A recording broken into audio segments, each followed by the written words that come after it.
Hello friends बयनोबो गोजोननायखौ हरबाय आरो नोंथांमोनखौ बड' एसएम आपडेटनि सोलिफु गोदान रादाबाव बरायबाय। मिजिंथियो गासिबो गाहामै दङ। दिनै नोंथांमोननि थाखाय गोदान खौरां लाबोदों।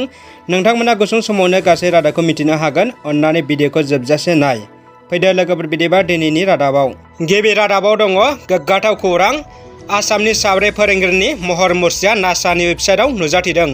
मुलुगनि देरसिन अख्रांमा नायबिजिरसं फसंथान आमेरिकानि नासानि अफिसियेल वेबसाइटआव आसामनि साब्रै फोरोंगिरिनि महर मुस्रिया जायगा आवग्रिनो हादों।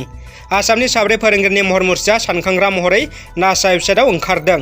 नासा वेबसाइटआव सानखांग्रा महरै नुजाथिनाय साब्रै फोरोंगिरिफोरखौ जरहाट जिल्लानि बामोनपुकुरि हायार सेकेन्डारि फरायसालिनि फोरोंगिरि कंकन किशोर दत्त, बिन्द्र विद्यापीठ एमइ फरायसालिनि फोरोंगिरि राजीव रन्जन, गंगाचरण थन्डा विद्याराम एमइ फरायसालिनि फोरोंगिरि देबस्मिता पाल आरो गुवाहाटी सर्व शिक्षा मिशननि फोरोंगिरि कुलदीप सेनस होनना मिथिनो मोन्दों।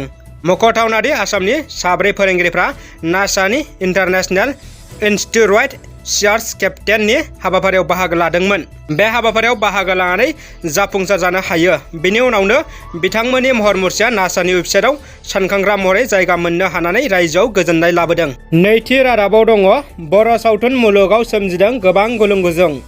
फैनो गोनां सुपारहिट सावथुन गराय फाख्रिनि मुंखौ लानानै ससियेल मिडियायाव गोबां बानबुंथाय तर्क बितर्क होनायखौ नुनो मोन्दों। गोबाङानो गराय फाख्रिनि ओंथिखौ लाना साबजानाय मोनै फोरमायदों आरो सोरबाया बेनि सायाव मोजांबो बुंथिदों। बे समाव गराय फाख्रि सावथुननि दिहुनगिरि रजनी बसुमतारिया बेनि सोमोन्दै गोनांथार बाथ्रा बुंदों। बिथाङा मा बुंदों फै मिथिनि। सावथुन दिहुनगिरि रजनी बसुमतारिया गराय फाख्रिनि ओंथिखौ ओरै बुंदों। गराय फाख्रिया सोर? हु इज ए गराय फाख्रि?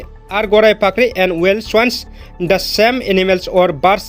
मोनसे जुनिया रोखोमनि गुन गोनां सिख्लाफोरखौ गराय फाख्रि होननानै बुंनाय जायो। बिसोरनि गुन आरो मावनो हानाय गोहोआनो जुनिया, जायफोरखौ सरासनस्रा सुबुङा मावनो हाया।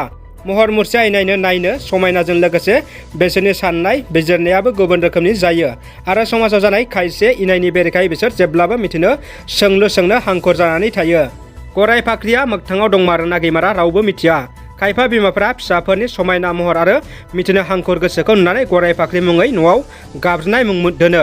गराय फाख्रिया गासै आयदाफोराव रोंखा राखा जानायजों लोगोसे रंजासुलि गोसोनिबो जायो।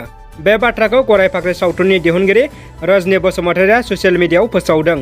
फैनो गोनां गराय फाख्रि सावथुनाव मुंदांखा फावखुंग्रिफोर फारियै संगिना ब्रह्म, फुजि बसुमतारी आरो हेलेना दैमारिया फाव खालामगोन। बर्तमान बे दा समाव गराय फाख्रि सावथुनखौ लानानै गोबां तर्क बितर्क जानायखौ नुनो मोननाय जादों। दानिया फैदो गुबुन मोनसे खौराङाव।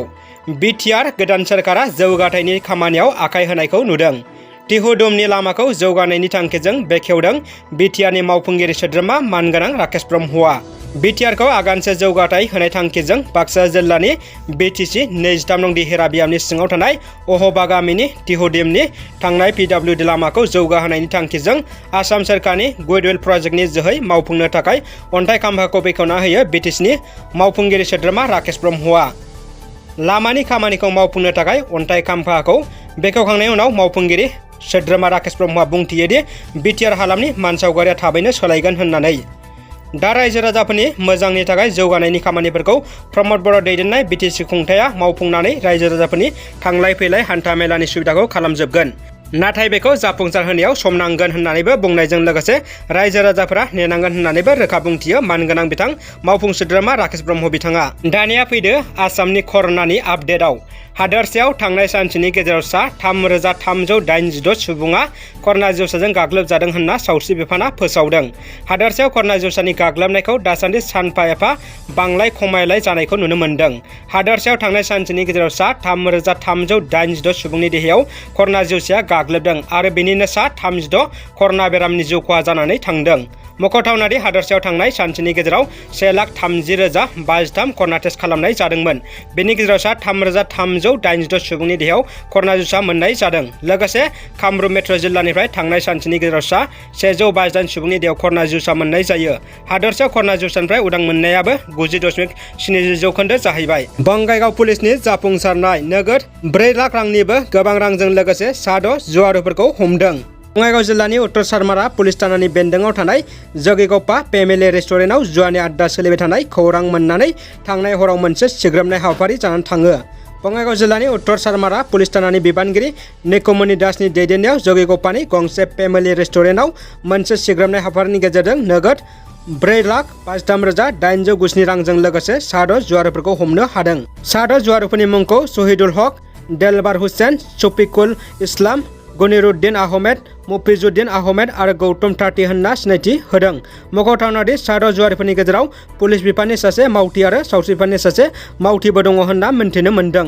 मेट्रिक आरो हायार सेकेन्डारिनि जोबथा आनजादखौ लानानै गोबां गोनो गोथो सोमजिदों। 18 जुनाव जोबथा थिरांथा लागोन। मेट्रिक आरो एचएस आनजाद खुंफुंनो थाखाय आसामनि सोलोंथाइ बिफाननो सावस्रि बिफाना गनायथि होआखै होनना आसामनि सोलोंथाइ मन्थ्रि रनेश पेगुआ बुंदों। सोलोंथाइ मन्थ्रिया खौरांगिरिफोरनि सिगाङाव बुंथिनाय बायदिब्ला सोलोंथाइ बिफाना आनजाद खुंफुंनो गनायथि मोनाखै। मैया केबिनेट मेलनि जोहै सावस्रि बिफाना बुंथिनाय बायदिब्ला बे समाव आनजाद खुंफुंनाया जाथावना नङा होनना बुंदों। आसामाव गोबां फोरोंगिरि फरायसाफोरनावबो करोना भाइरासनि जिउसा मोन्दों। अदेबानि गाबोन 18 जुनाव मेट्रिक आरो एचएस आनजादा खुंफुंजागोन ना खुंफुंजाया बिनि सायाव गासै बाथ्राखौ सोरखारा सावरायना जोबथा थिरांथा लागोन आरो फोसावगोन होनना सोलोंथाइ मन्थ्रिया रोखायै बुंथिदों। दानिया फैदो जोबथा खौराङाव। दुथां जुनार आखुनि फरिजुल रहमाना पुलिसनि जिम्मानिफ्राय खारखोमानो नाजानायाव पुलिसजों आथिङाव गावजादों। माखासे सान सिगां क'क्राझार जिल्लानि अभयापुटियाव सानै उन्दै हिन्जावसाखौ जिनाहारि खालामनानै बुथारनाय जाथायनि गुबै दायनिगिरि फरिजुल रहमाना पुलिसनि जिम्मानिफ्राय थांनाय हरनि समाव खारखोमानो नाजादोंमोन। जिनाहारि खालामनानै बुथारनाय जाथायनि गुबै दायनिगिरि फरिजुल रहमानखौ क'क्राझार पुलिसा नायबिजिरनो थाखाय जाथायथिलियाव लांनाय समावनो बे जाथाया सोमजियो होनना पुलिसनि सुलुङाव फोरमायदों। रादाबा एसेनोसै लोगोफोर। भिडिअखौ अन्नानै लाइक, कमेन्ट आरो शेयार खालाम। लोगोसे चेनेलाव गोदानब्ला साबस्क्राइब खालामनो गुरै खावलायबाय। गोजोन्थों।